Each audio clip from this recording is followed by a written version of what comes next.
When Jews were the backbone of the American left, it was the official ideology was a universalist ideology. They never talked about their Jewish commitments, and again, with leftism, there were specific Jewish interests, especially eradicating anti-Semitism. Mm-hmm. That was, I mean, the Marxist ideology was that once you got rid of all this class society, and you would get rid of anti-Semitism too.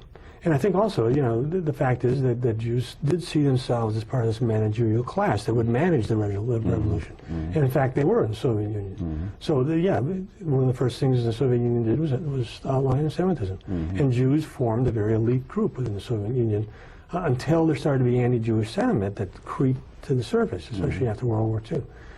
But until that time, Jews were certainly an elite in the Soviet Union. Mm-hmm. Well, since you've written 3 books on the subject, I want to ask you a general question about Judaism. Now, is Judaism a religion as it's widely advertised, or is it a racial or ethnic identity? It's both. Mm-hmm. That sort of goes back to the first book I wrote on Jews called The People That Shall Dwell Alone, where I talk about the fact that if you look at the Jewish religion, it basically, one of the main things about it is that there's an attempt to segregate the Jewish gene pool. In other words, to make sure that there are no out marriages and so on. Mm-hmm. And in fact, that was pursued. And so that when we do population genetic studies in the 20th century, and there have been an awful lot of them now, there's no question that Jews are a unique gene pool. But it's very similar to Arabs still, or are they quite distinct even from Arabs? They are distinguishable from Arabs, but if you look at what they're most similar to, they're most similar to the Palestinians, ironically. Mm-hmm. So when you talk about the conflict in the Middle East, you're not talking about a conflict between two very, different peoples genetically, but they have different group identities. Mm-hmm. Well, we're on the subject. I want to briefly make a distinction between what are Sephardic Jews versus Ashkenazi Jews. And I mean, others have suggested that a large part of Ashkenazi Jews are actually people not from the Middle East at all, but people that converted at another time in history. Would you address some of those? Yeah, there are several different historical groups of Jews. The Sephardic Jews are the Jews of Spain. Mm-hmm. The Ashkenazi Jews are the Jews of Europe, basically Eastern Europe. And then you have Oriental Jews that basically stayed in the Middle East, like Iraq and Babylon and areas like that. The recent data suggests that most of these groups started out with Jewish men, emigrating to like Spain, and then and intermarrying with local women, and then shutting down the intermarriage. So there was a brief period of intermarriage. Now those data are fairly recent. I'm not sure I believe them entirely. That was less true in Eastern Europe, where there seems to have been more of an input of Jewish women that were brought along from from the Middle Eastern gene pool.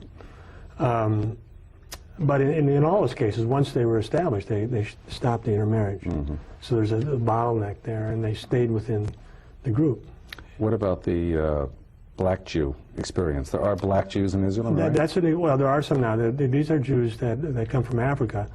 They are the result of Jewish traders, Jewish men, as I was saying, going down, intermarrying with some of the local women. Mm-hmm. There's also this Lemda tribe in the southern part of Africa. Mm-hmm.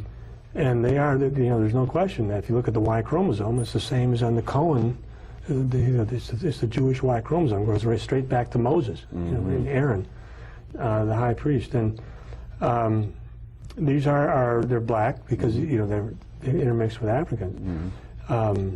These are not important groups of Jews, but now that when they have been brought over to Israel, they have been accorded status as Jews. And what is their socioeconomic status in Israel? Well, it's not high, and my understanding is that there's quite a bit of social friction there. Mm-hmm. Within Israel, there's a lot of subgroup cleavage. In other words, they don't all just get along because we're Israelis, as you know. But it's a very fractionated political. Well, obviously, there's a huge gulf between Arab Israelis and Jewish Israelis. Yeah, that's the biggest gulf. Among the Jews there are huge. There's a huge ethnic pecking order. There are ethnic pecking orders, yeah. And one of the big stories, you had the Ashkenazi Jews who established Israel, and were the dominant figures at least through the 1960s. Right. But then you started to have the rise of the more Oriental Jews, and they are actually the majority now. They have a higher birth rate, and these Jews are more ethnocentric, they're more aggressive, and I think that's where that's the demographic base of the Sharon's party. Mm-hmm. Well, I want to get back to some of your intellectual movements, which is the essence of your book. We're going to start with the most famous one, perhaps, which would be Marxism, communism, as it were.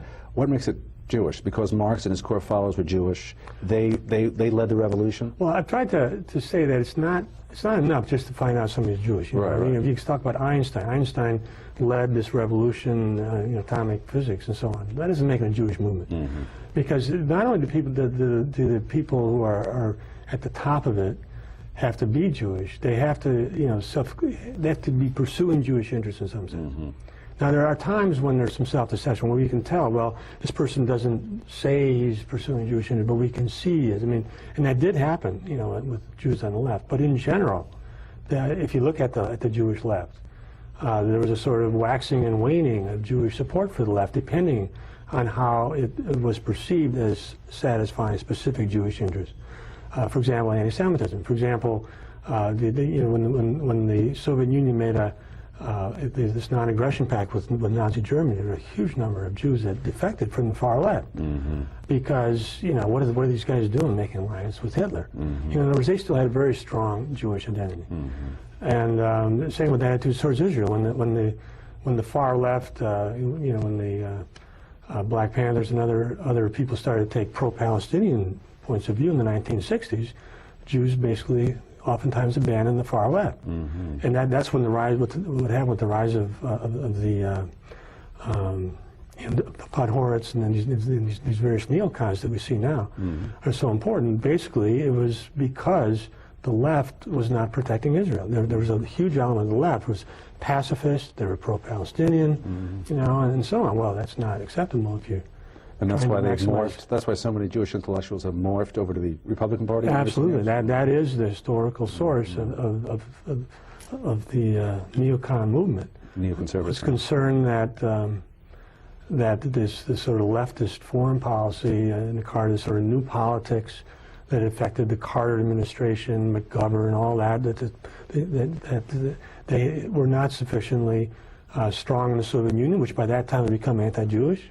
They were not strong enough pro-Israel. They wanted Israel to compromise. President Carter was putting a lot of pressure on Israel to compromise, to withdraw to the 1967 borders. Well, that's not acceptable if you're a neocon. Now, how critical was the Jewish role, though, in the rise of communism? Again, during the preceding the Russian Revolution and after, even into this country in the 40s and 50s. I think that's one of the most difficult questions that there is of Jewish historiography. And I'm not entirely happy with what I've written on it, but I haven't seen anything else that I really like either. I think that it's extremely controversial, partly because it's one of those super sensitive topics, like the Holocaust, that comes up. And it's very hard to see what's going on, really. But there's no question that Jews were radically overrepresented among the revolutionaries, and that as soon as the Bolsheviks came to power, that Jews in Russia sort of gravitated to them, because certainly their main agenda was to topple the Tsar. The Tsar was seen by them correctly as anti-Jewish. Now, I don't think he was as anti-Jewish as they thought he was. It wasn't, life wasn't a horrible, unending disaster for Jews in Russia before the revolution. But it certainly wasn't great. He had some anti-Jewish laws and so on. And so if you look at the sort of international picture from 1880 to 1920, all the Jewish international organizations, had their main agenda was to topple the Tsar. What about the after the revolution in the United States? We hear a lot about the witch hunts and so on. What about the Communist Party USA? Well, if you look at the far left of the United States, there's no question it had a Jewish backbone. Beginning, actually before that, if you look at the Socialist Party, Jewish neighborhoods in New York had, the socialist congressmen. They were very positive about the Russian Revolution, the Bolshevik Revolution in 1917. Jews, many, that's not controversial. There's some things that are controversial. That's not controversial. That there was a huge involvement of Jews on the left of the United States as radicals and in supporting the Soviet Union.